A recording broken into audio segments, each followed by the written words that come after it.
Nesta aula nós vamos aplicar a segunda lei de Newton a um fluido em movimento, mais precisamente a uma partícula de fluido em movimento, para que nós possamos obter a densidade de força volumétrica resultante sobre aquele elemento de volume que nós estamos chamando, né, de partícula de volume. Vale ressaltar que nós já obtivemos uma expressão análoga para o caso do fluido estático, né, no capítulo anterior, quando nós encontramos que a força por unidade de volume era igual ao gradiente de pressão. Bem, então se nós considerarmos uma partícula de fluido de volume ΔV que contém uma massa ΔM, a equação do movimento, de acordo com a segunda lei de Newton, para essa partícula de fluido vai ser ΔM, que é a massa contida pelo volume ΔV, que multiplica o vetor aceleração.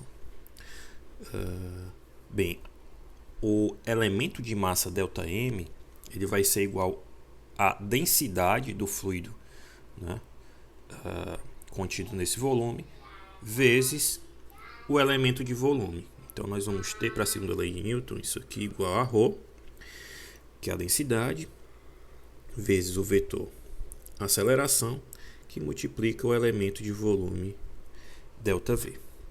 Isso aqui vai ser igual. Bem, nós já tínhamos visto anteriormente, quando nós iniciamos a nossa análise da dinâmica dos fluidos, que a força resultante sobre um elemento de fluido, no caso estático, era o somatório das forças volumétricas e das forças superficiais. No caso de um fluido em movimento, isso vai permanecer. Então, a força resultante sobre um elemento de fluido vai ser igual ao somatório das forças volumétricas, que eu vou chamar de ΔFV, mais o somatório das forças superficiais, que eu vou chamar ΔFS. Como nós acabamos de dizer, a força resultante aplicada sobre um fluido, ela vai ter um componente volumétrico e um componente superficial. Isso tanto no caso do fluido estático quanto no caso do fluido em movimento, como nós estamos vendo aqui na equação 2.3.1.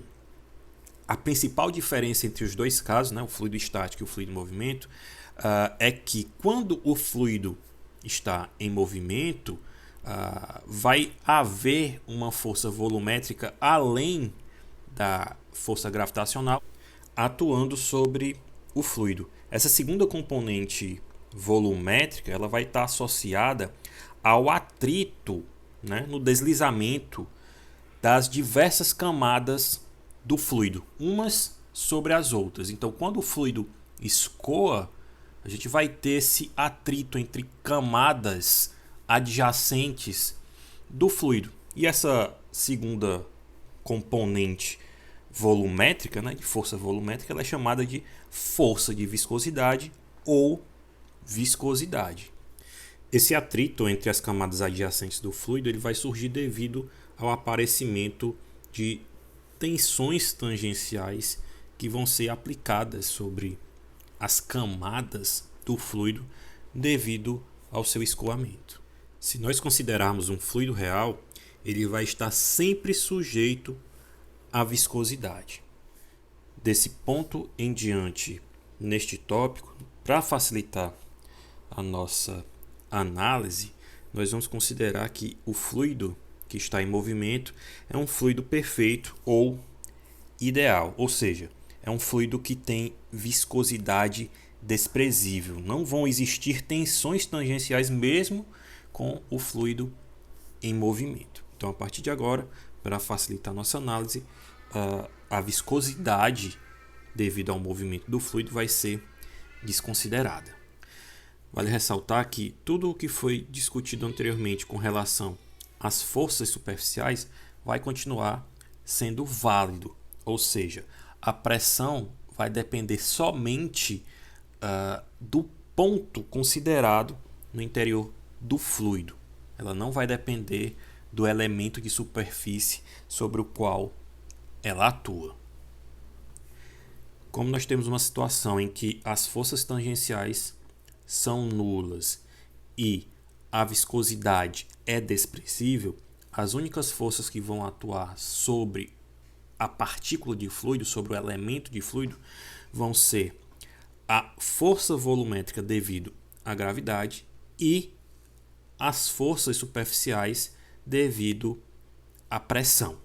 Então, o somatório, né, dessas forças superficiais e volumétricas vai continuar sendo igual a zero, ou seja, as forças volumétricas e as forças superficiais vão se equilibrar também no caso de um fluido perfeito em movimento.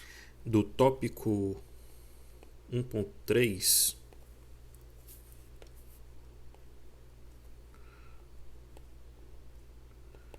nós temos o seguinte: nós vimos que como as forças superficiais e volumétricas se equilibram, uma expressão para as forças atuando no eixo Z, né, na vertical, ficaria assim, ó. F de Z, FZ, né? ds dz, isso aqui seria a nossa força volumétrica, e ds dz seria o infinitésimo de volume, menos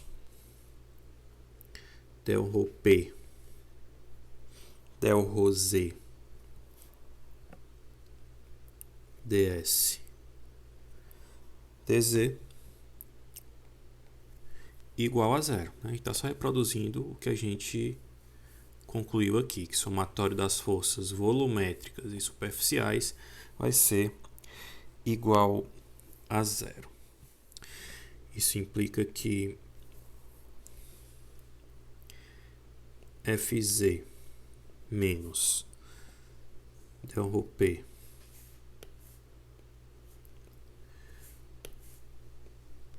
del rho Z dV é igual a zero. A gente está só revisitando o que nós já havíamos encontrado no capítulo 1.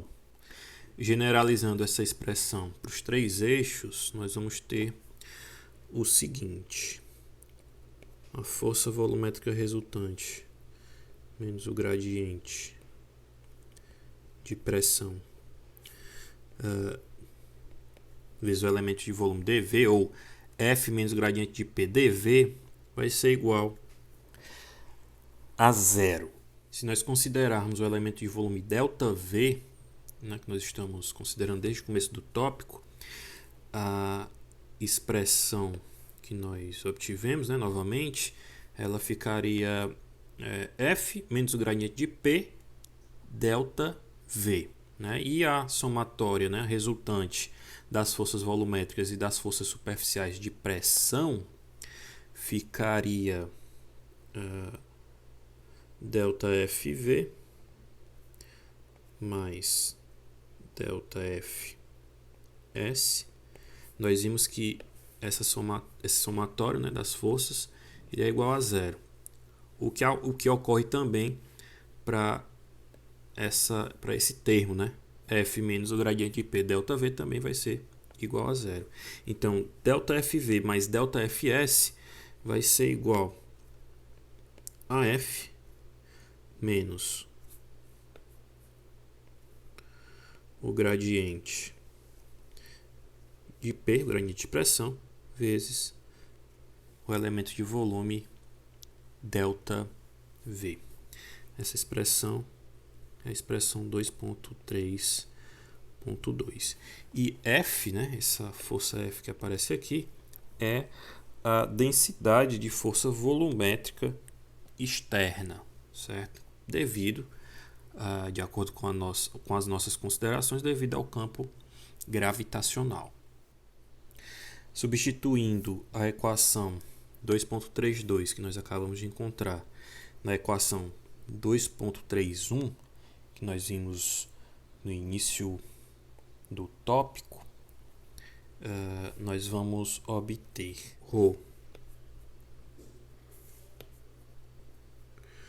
vezes a aceleração vezes o elemento de volume ΔV vai ser igual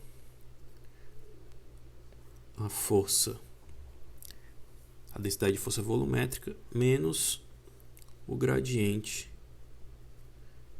de pressão vezes o elemento de volume ΔV, né? Logo, a expressão vai ficar bem, ΔV dividido por ΔV dá 1. E aí nós encontramos finalmente a equação de movimento para um fluido perfeito, que é igual a ρ, que é a densidade do fluido, vezes a aceleração, igual a densidade de força volumétrica menos o gradiente de pressão. Se nós considerarmos que a densidade de força volumétrica se reduz à densidade de força gravitacional, nós vamos ter que a densidade de força volumétrica vai ser igual a menos o gradiente da densidade de energia potencial gravitacional, onde esse U minúsculo, vai ser igual a ρ GZ, onde ρ é a densidade do fluido, G é a aceleração da gravidade e Z é um ponto, indica um ponto do fluido. Então, desse modo, a equação 2.3.3 vai ficar ρ vezes a aceleração igual a F, que é menos o gradiente de ρ GZ menos o gradiente de P. Bem,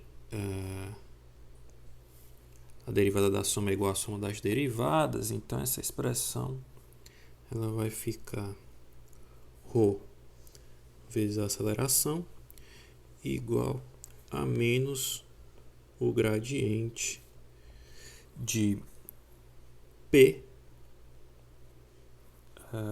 mais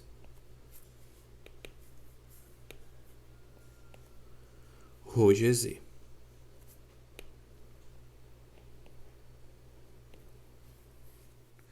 Onde ρA é a densidade de força volumétrica resultante. Não confundir com F. F é a densidade de força volumétrica externa. Então, a densidade de força volumétrica resultante ρA vai ser igual a menos o gradiente de P mais a densidade de energia potencial gravitacional. P, na equação 2.3.4, vai se comportar como uma densidade de energia potencial. Só que a energia potencial que vai estar associada à pressão, ela é devido a forças superficiais internas que podem realizar trabalho sobre a superfície de um elemento de volume quando esse elemento de volume se desloca. Então, de acordo com a equação 2.3.4, a pressão ela vai compor uma densidade de energia potencial total que vai ser responsável pela densidade de força volumétrica resultante, ρA.